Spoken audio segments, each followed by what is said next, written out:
মা, আমরা এখানে নতুন আসছি তো তেমন ভাবে দোকানপাট চিনি না।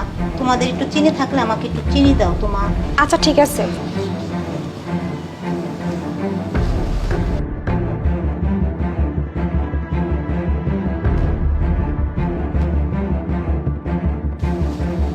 এই নিন আন্টি।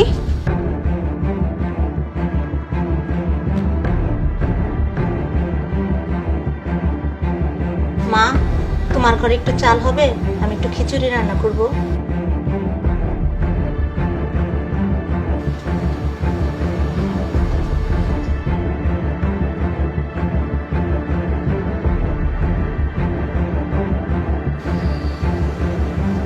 মা, আমাদের না পানি শেষ হয়ে গেছে, আমাদের একটু পানি দাও না।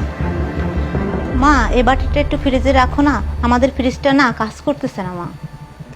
আরে শোনো না, ওই যে আমাদের নতুন ভাড়াটে আসছে না, ওই আন্টিটা প্রত্যেক দিন আমার কাছে এসে এটা চায় ওটা চায়, আজকে এটা নেই কালকে ওটা নেই, বলে যে এটা দাও ওটা দাও। কেমন বিরক্ত লাগে বলো না।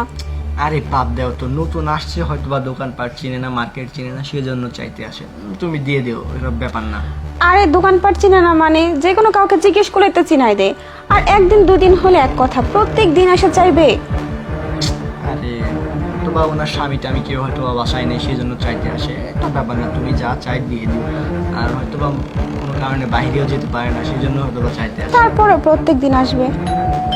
ওই যে মনে হয় আবার আসছে কিছু না কিছু চাইতে। দেখ ভাল লাগে না, বিরক্ত। মা, আরে কিসের মামা করতেছেন? হ্যাঁ, প্রত্যেকদিন আপনি কিছু না কিছু চাইতে আসেন। আজকে একটা সপ্তাহ হয় আপনারা এখানে আসছেন, প্রত্যেকদিন এটা নাই সেটা নাই, এটা দাও সেটা দাও। কি শুরু করছেন আপনি? হ্যাঁ, আপনার কি কোনো লজ্জা শরম নাই? আর আমরা তো কিনে খাই নাকি?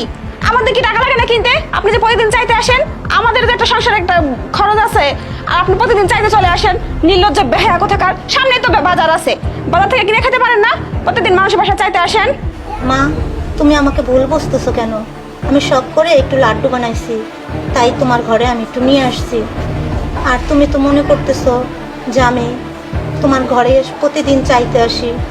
মা, আমার ছেলের বউ এবং আমার ছেলে, তারা দুজনেই অ্যাক্সিডেন্ট হয়ে মারা গেছে মা। আর তাদের একটা শিশু সন্তান আছে, তাকে আমাকে রাখতে হয়। এর জন্য আমি বাজারে যাইতে পারি না মা। সত্যি আমি মনে হয় তোমাদের অনেক বিরক্ত করে ফেলেছি মা। আর আমার যা কিছু আছে আমি তাই নিয়ে এখন আমরা চলে যাব সবাই, কিন্তু আমরা আর তোমাকে বিরক্ত করতে আসবো না। আমার একটা ছোটটা নাতি আছে দেখে আমি শুধু শুধু তোমাকে বিরক্ত করতে আসছি। আমি তোমার কাছে ক্ষমা চাই মা, আমি চলে গেলাম। যাও, ভালো থাকো। আরে বাবা, তোমরা এখানে? হ্যাঁ আন্টি, কেন আমরা কি আসতে পারি না? আমি তো আপনার ছেলের মতো, তাই না? ও তো আপনার ছেলের বউয়ের মতো। আসলে আন্টি ও ভুল করে ফেলেছে, আপনাকে কথাটা বলে ও বুঝতে পারি না। আসলে আমরা তো আপনার প্রতিবেশী, বিপদ আপদে আমরাই তো আপনাদের পাশে থাকবো। আপনি প্লিজ আমাদেরকে মাফ করে দিন। আর আমরা আসছি, আপনি কি আমাদেরকে এভাবে দাঁড় করিয়ে রাখবেন? বসতে দিবেন না? হ্যাঁ বাবা, তোমরা বসতেই পারো।